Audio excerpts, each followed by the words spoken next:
Nah, saudara, saya sekarang sudah terhubung secara online bersama Bapak Inyoman Suwirta selaku Bupati Kabupaten Kelungkung. Nah, kita ingin menanyakan bagaimana perkembangan dari kasus pandemi COVID-19 di wilayah Kelungkung dan juga ingin mengetahui bagaimana perencanaan dari pemerintah daerah dalam memasuki tatanan baru atau new normal terkait dengan hidup bermasyarakat dan juga persiapan dari pariwisata di wilayah Kelungkung. Kita menghubungi beliau. Om Swastiastu, Pak Bupati. Swastiastu, Pak Bambang. Apa kabar, Pak Bupati? Sehat selalu, ya? Baik, selalu sehat berkat lindungan Tuhan Yang Maha Kuasa. Astaga. Waduh, luar biasa. Sebetulnya pengen kami hadir ke sana seperti biasanya, Pak Bupati. Tapi ini kita memang lagi berkampanye juga berjaga jarak dulu untuk sementara, tapi tidak mengurangi intensitas kita untuk bertemu gitu ya Pak Bupati ya. Terima kasih atas waktunya bersama Kompas TV, Pak Bupati. Pak Bupati bisa dijelaskan bagaimana sekarang perkembangan untuk kasus COVID-19 untuk Kabupaten Kelungkung, Pak Bupati secara umum. Baik, terima kasih. Jadi situasi Kabupaten Kelungkung sampai dengan saat ini memang mengalami lonjakan yang luar biasa ya dari transmisi lokal, karena ini memang kita terus melakukan tracing belakangan ini. Tetapi situasi awal saya sampaikan bahwa di mana di menjelang akhir bulan Mei 2020 sebenarnya Kabupaten Kelungkung sudah cukup landai, bahkan yang dirawat cuma 1 orang yang masih di rumah sakit. Tetapi setelah ada seorang tenaga medis yang terjangkit COVID ini, akhirnya kita lakukan tracing, maka menyebarlah menjadi berlipat-lipat.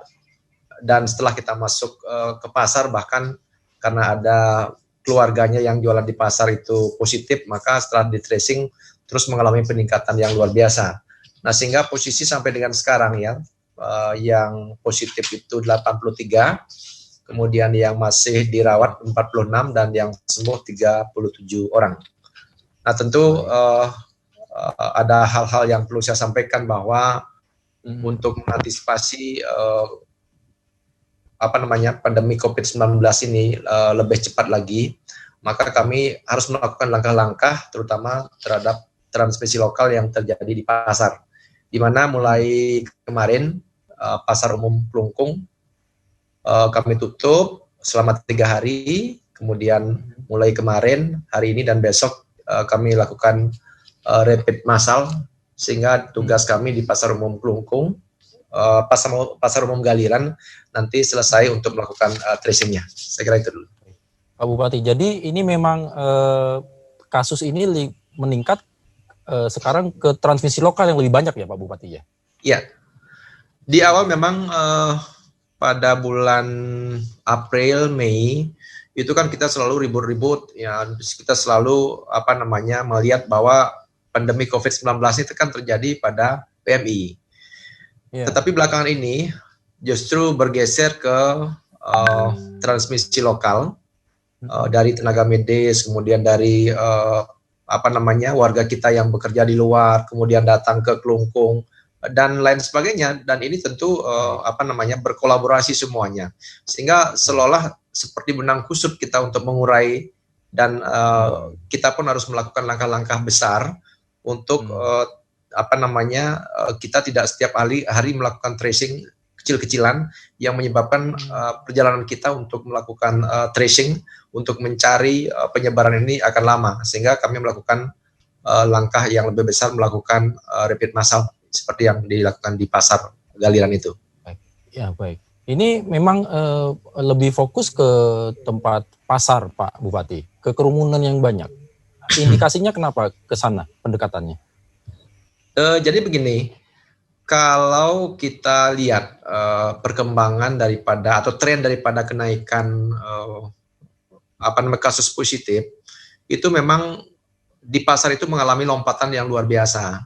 Bayangkan ya, dari 1 orang berkembang jadi 5, seterusnya sampai 10 orang ada positif, dan memunculkan 304 orang tanpa gejala yang harus kita awasi ya, karena mereka bersentuhan langsung dengan pasien-pasien yang positif ini. Sehingga dengan berbagai pertimbangan, langkah untuk menutup pasar Galiran selama 3 hari dan melakukan rapid massal ini merupakan langkah yang paling bagus, langkah yang paling tepat yang harus kita ambil, walaupun ya pada akhirnya kita harus kehilangan beberapa pendapatan atau pendapatan asli daerah karena retribusi tidak masuk yang harus kita berikan free kepada para pedagang. Jadi itu merupakan langkah yang harus kita ambil di tengah-tengah berbagai pertimbangan yang harus kita lakukan. Kemudian kami memutuskan untuk mengambil langkah itu. Baik, kalau melihat begini, apakah ada keengganan dari masyarakat atau masyarakat yang memang belum bisa menerapkan protokol kesehatan antar masyarakat ini? Bagaimana Pak Bupati melihat ini? Mengapa? Ya, kalau saya melihat pembandel atau gimana gitu? Kalau saya melihat di lapangan, memang kita bersama Satgas Gotong Royong, bersama tim gugus, bahkan saya bersama Forum Koordinasi Pimpinan Daerah, bersama Kapolres, bersama Dandim, Satpol PP, itu malam hari, pagi hari, kami terus sosialisasi. Tetapi masyarakat, ya terutama kan mereka-mereka yang tidak paham arti kesehatan, yang mungkin juga hanya berpikir bagaimana mencari uang dan lain sebagainya, tentu mereka tidak berpikir tentang kesehatan mereka sendiri. Sehingga kadang-kadang mereka pakai masker, itu tidak dipasang pada tempatnya yang nutup mulut kita, hidung kita, tetapi maskernya dipasang di dagu. Jadi situasi-situasi seperti ini sering kita temukan, apalagi pedagang di pasar. Kalau lagi berdesak-desakan mereka lupa segalanya, sehingga kadang-kadang mereka ngerumpi sambil buka masker, yang mereka ketawa terbahak-bahak, ya, dan mereka tidak tahu, dan kita pun tidak tahu siapa di antara mereka yang ada virusnya. Dan pada akhirnya setelah ketahuan satu ada yang positif, barulah kita melakukan tracing ya, untuk mencari ya siapa yang bersentuhan dengan siapa. Ini terus kita lakukan. Nah, sehingga dalam situasi seperti ini tentu ya kita tidak bisa menyalahkan masyarakat aja lah, karena kalau masyarakat disalahkan kadang-kadang nggak mau kan. Jadi lebih baik ya kita terus mengedukasi mereka, mengingatkan mereka agar mereka paham arti penting protokol kesehatan, pakai masker, cuci tangan, dan jaga jarak itu sendiri. Betul, bahkan Pak Bupatinya pun dikomplain, kenapa suruh tutup, kami berdagang nggak dapat pendapatan kan gitu ya. Iya. Dari mereka ya. Nah, ini kan langkah yang dilakukan oleh pemerintah kabupaten atau tim gugus tugas di sana adalah melakukan tracing begitu masif, kemudian dilakukan tes rapid secara massal, sehingga ini bisa ditemukan sehingga ada kecenderungan peningkatan. Jadi salah satu penyebab peningkatan ini karena dilakukan tes rapid massal gitu, Pak Bupati? Konfirmasinya? Iya, setelah dilakukan rapid massal ini, memang kemarin saja ya kita melakukan sekitar 712 orang yang di rapid, itu 10% lebih yang reaktif. Nah, justru melihat situasi ini, maka kita di Kabupaten Kelungkung harus menyiapkan sarana prasarana, infrastruktur untuk mengantisipasi kemungkinan kalau yang reaktif itu berubah menjadi positif hasil swab-nya nanti. Nah, sehingga kami sudah berbicara dengan pemerintah Provinsi Bali, kami sudah tadi turun ke lapangan untuk melihat kesiapan rumah sakit, sehingga kalau rapid ini terus menghasilkan reaktif yang tinggi, maka kita sudah siap semuanya gitu. Melihat perkembangan transmisi lokal ini, tentu kita akan sasar tempat-tempat berkerumunnya orang dulu. Tentu pasar-pasar yang kita punya ada pasar Galiran, kemudian pasar Semarapura, pasar Mentigi Nusa Penida, dan kemudian pasar Usambe, dan juga ada beberapa pasar desa. Nah, mudah-mudahan ya apa yang kita lakukan di pasar umum Galiran ini merupakan langkah yang efektif dan tidak lagi ada kasus-kasus positif baru. Maka kalau ini berhasil, maka akan kita ikuti untuk melakukan langkah-langkah berikutnya di pasar-pasar atau tempat-tempat keramaian yang lainnya.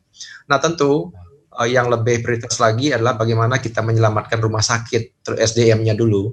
Sehingga rumah sakit pun kita sudah lakukan tracing terus, kemudian pengamanan dan kesiapan rumah sakit untuk mengantisipasi agar jangan sampai tenaga medis kita terpapar COVID-19. Jadi sekali lagi saya sampaikan bahwa pasar umum Galiran ini merupakan pasar paling besar ya di Kabupaten Kelungkung yang pertama kita ambil untuk melakukan langkah penyelamatan, dan kemudian berikutnya kemungkinan kami akan ikuti ke pasar-pasar lain yang tentu jumlah pedagangnya lebih kecil daripada pasar Galiran itu sendiri. Kalau boleh tahu mau ditarget berapa Pak Bupati untuk rapid test ini Pak? Jadi kalau kita target, kalau pedagang di pasar umum semua, pasar Galiran, pasar Semarapura itu kan sekitar 3.000 lebih ya pedagang. Nah kami sebenarnya dari segi rapid itu sudah mendapat bantuan yang cukup banyak dari provinsi, sehingga kalau target kami sih seoptimal mungkin pedagang pasar ini harus di rapid. Karena itu merupakan persyaratan baru nanti untuk mereka masuk ke pasar sebagai pedagang. Salah satunya adalah mereka harus membawa hasil rapid negatif. Nah, dengan demikian pasar itu menjadi lebih aman.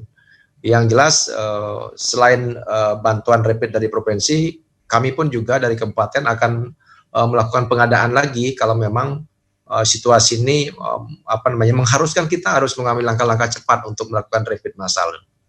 Baik Pak Bupati. Nah, kalau terkait dengan bagaimana penerapan dari protokol COVID, misalnya menggunakan masker atau field set untuk mereka pedagang-pedagang di pasar atau masyarakat, kenapa Pak Bupati sampai saat ini pelaksanaannya?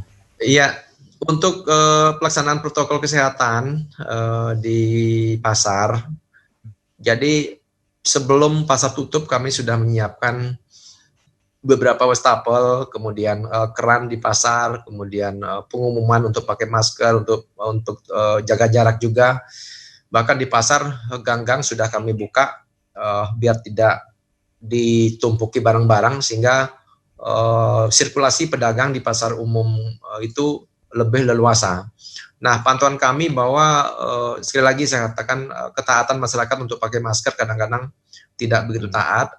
Nah, sehingga ini merupakan PR bagi kami untuk lebih terus mengedukasi arti penting daripada protokol kesehatan itu untuk dirinya sendiri ya Bu, dan juga untuk bagi orang lain, karena pada saat mereka terpapar virus COVID-19 ini ya tidak hanya merugikan dirinya sendiri tetapi juga akan menyebarkan kepada orang lain kalau mereka tidak mengindahkan protokol kesehatan itu sendiri.